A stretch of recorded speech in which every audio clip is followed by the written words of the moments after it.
Boa noite, gente. Vamos ler agora Esdras 8 e Atos 8. A lista dos líderes das famílias que voltaram lá, da Babilônia para Jerusalém. Bom, estes são os chefes das famílias e dos que com eles foram registrados e que saíram comigo da Babilônia durante o reinado de Artaxerxes. Quem está falando aqui é Esdras mesmo, né? Dos descendentes de Finéias, Gerson; dos descendentes de Itamar, Daniel; dos descendentes de Davi, Atuz; dos descendentes de Secanias; dos descendentes de Parós, Zacarias; sendo registrado com ele 150 homens. Dos descendentes de Paate, Moabe, Elioneai, filho de Zeraías, e com ele 200 homens. Dos descendentes de Zatu, Secanias, filho de Zaatiel, e com ele 300 homens. Dos descendentes de Adim, Ebed, filho de Jonatas, com 50 homens. Dos descendentes de Elão, Jesaías, filho de Atalias, e com ele 70 homens. Dos descendentes de Cefatias, Zebadias, filho de Micael, com ele 80 homens. Dos descendentes de Joabe, Obadias, filho de Jeiel, com 218 homens. Dos descendentes de Bani, Selomite, filho de Josifias, e 160 homens. Dos descendentes de Bebai, Zacarias, filho de Bebai, e com ele 28 homens. Dos descendentes de Asgade, Joanã, filho de Acatã, e com ele 110 homens. Dos descendentes de Adonicão, os últimos que chegaram, Elifelete, Jeiel e Semaías, e com eles 60 homens. E dos descendentes de Bigvai, Utai e Zabude, e com eles 70 homens. Eu os reuni junto ao canal que corre em Aava e acampamos ali por 3 dias. Quando passei em revista o povo e os sacerdotes, não encontrei nenhum levita. Por isso convoquei Eliezer, Ariel, Semaías, Elnatã, Jaribe, Natã, Zacarias, Mesulão, que eram líderes, e Joiaribe e Natã, que eram homens sábios, e os enviei a Ido, o líder de Cassífia. Eu lhes falei o que lhe deveriam dizer a Ido e a seus parentes, os servidores do templo de Cassífias, para que não os trouxessem servidores para o templo do nosso Deus. Como a bondosa mão de Deus estava sobre nós, eles nos trouxeram Serebias, homem capaz, dentre os descendentes de Mali, filho de Levi, neto de Israel, e os filhos dos irmãos de Serebias, 18 homens, e também Asabias, acompanhado de Jesaías, dentre os descendentes de Merari, os seus filhos e os seus irmãos, 20 homens. Trouxeram ainda 220 servidores do templo, um grupo que Davi e os seus oficiais tinham formado para ajudar os levitas. Todos eles tinham seus nomes registrados. Ali, junto ao canal de Aava, proclamei um jejum para que nos humilhássemos diante do Senhor nosso Deus e lhe pedíssemos uma viagem segura para nós e os nossos filhos e os nossos bens. Tive vergonha de pedir soldados e cavaleiros ao rei para que protegessem-nos dos inimigos na estrada, pois lhe tinha dito: a bondosa mão de Deus está sobre todos os que o buscam, mas o seu poder e a sua ira são contra os que o abandonam. Por isso, jejuamos e suplicamos essa bênção ao nosso Deus, e ele nos atendeu. Depois separei 12 dos principais sacerdotes, a saber, Serebias, Asabias e 10 dos seus irmãos, e pesei diante deles a oferta de prata e de ouro e os seus utensílios que o rei e os seus conselheiros, seus oficiais e todo Israel ali presente tinham doado para a casa do nosso Deus. Pesei e entreguei-lhes 22.750 quilos de prata, 3 toneladas e meia de utensílios de prata, 3 toneladas e meia de ouro, 20 tigelas de ouro pesando 8,5 quilos, e 2 utensílios finos de bronze polido, tão valiosos como se fosse de ouro.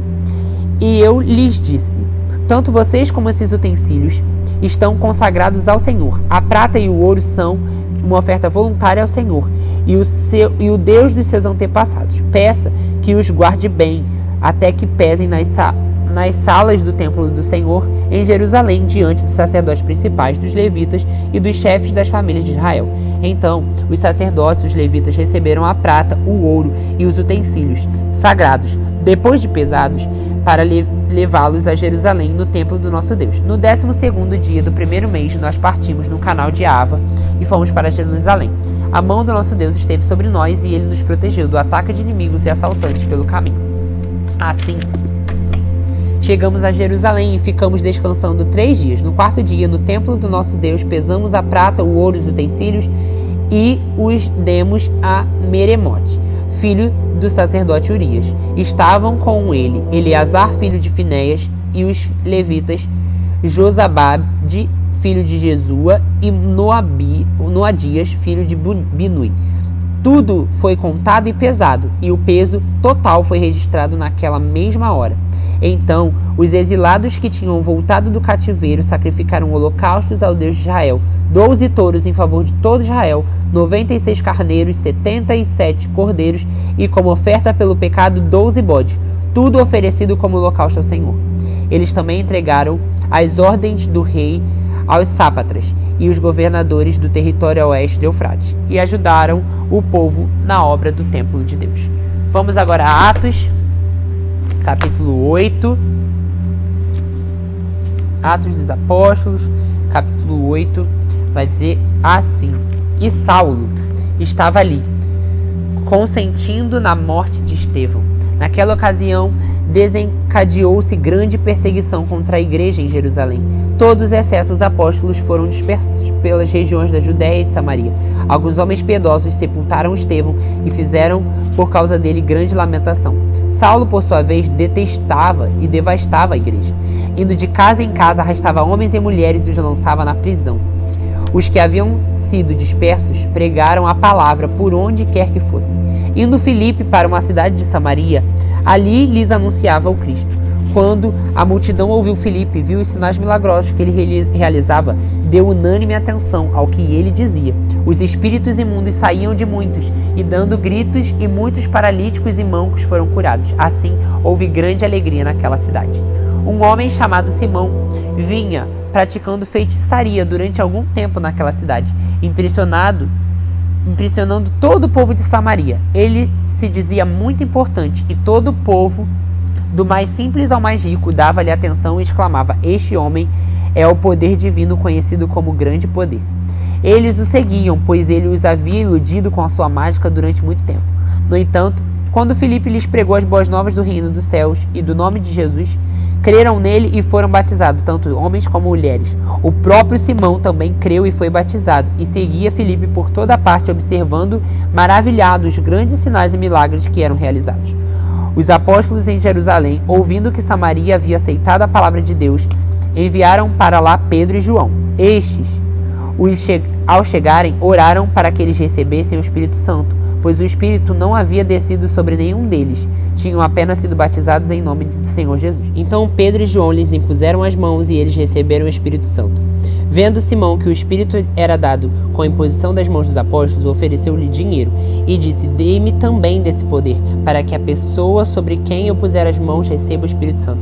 Pedro respondeu: Pereça você com o seu dinheiro. Pedro é muito radical. Você pensa que pode comprar o dom de Deus com dinheiro? Você não tem parte nem direito nenhum com esse ministério, porque o seu coração não é reto diante de Deus. Arrependa-se dessa maldade e ore ao Senhor, talvez Ele perdoe tal pensamento do seu coração, pois vejo que você está cheio de amargura e preso pelo pecado. Simão, porém, respondeu: Orem vocês ao Senhor por mim, para que não aconteça nada do que vocês disseram. Tendo testemunhado e proclamado a palavra do Senhor, Pedro e João voltaram a Jerusalém, pregando o evangelho em muitos povoados samaritanos. Um anjo do Senhor disse a Filipe: Vá para o sul, para a estrada deserta que desce de Jerusalém a Gaza. Ele se levantou e partiu. No caminho encontrou um eunuco etíope, um oficial importante, encarregado de todos os tesouros de Candace, rainha dos etíopes. Esse homem viera a Jerusalém para adorar, e de volta estava indo para casa, sentado em sua carruagem, lia o livro do profeta Isaías. E o Espírito disse a Filipe: Aproxime-se dessa carruagem e acompanha. Então Filipe correu para a carruagem, ouviu o homem lendo o profeta Isaías e lhe perguntou: O Senhor entende o que está lendo? Ele respondeu: Como posso entender se alguém não me explicar? Assim convidou Filipe para subir e sentar-se ao seu lado. O eunuco estava lendo a passagem das Escrituras. Ele foi levado como ovelha para o matadouro e como cordeiro mudo diante dos seus tosqueadores, não abriu a sua boca. Em sua humilhação foi privado de justiça. Quem pode falar aos seus descendentes? Pois a sua vida foi tirada da terra. O eunuco perguntou a Filipe: diga-me, por favor, de quem o profeta está falando, de si próprio ou de outro? Então Filipe, começando com aquela passagem das Escrituras, anunciou as boas novas de Jesus. Prosseguindo pela estrada, chegaram ao lugar que havia água, e o eunuco disse: olhe, ali está a água. O que me impede de ser batizado? Disse Filipe: se você pode, se você crê de todo o seu coração. O eunuco respondeu: eu creio que Jesus Cristo é o Filho de Deus.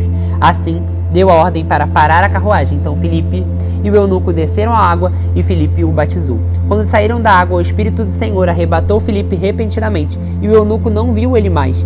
Cheio de alegria, seguiu seu caminho. Filipe apareceu em Azoto e, indo para Cesareia, pregava o evangelho em todas as cidades pelas quais passava. Agora sim, nos vemos amanhã. Deus abençoe vocês.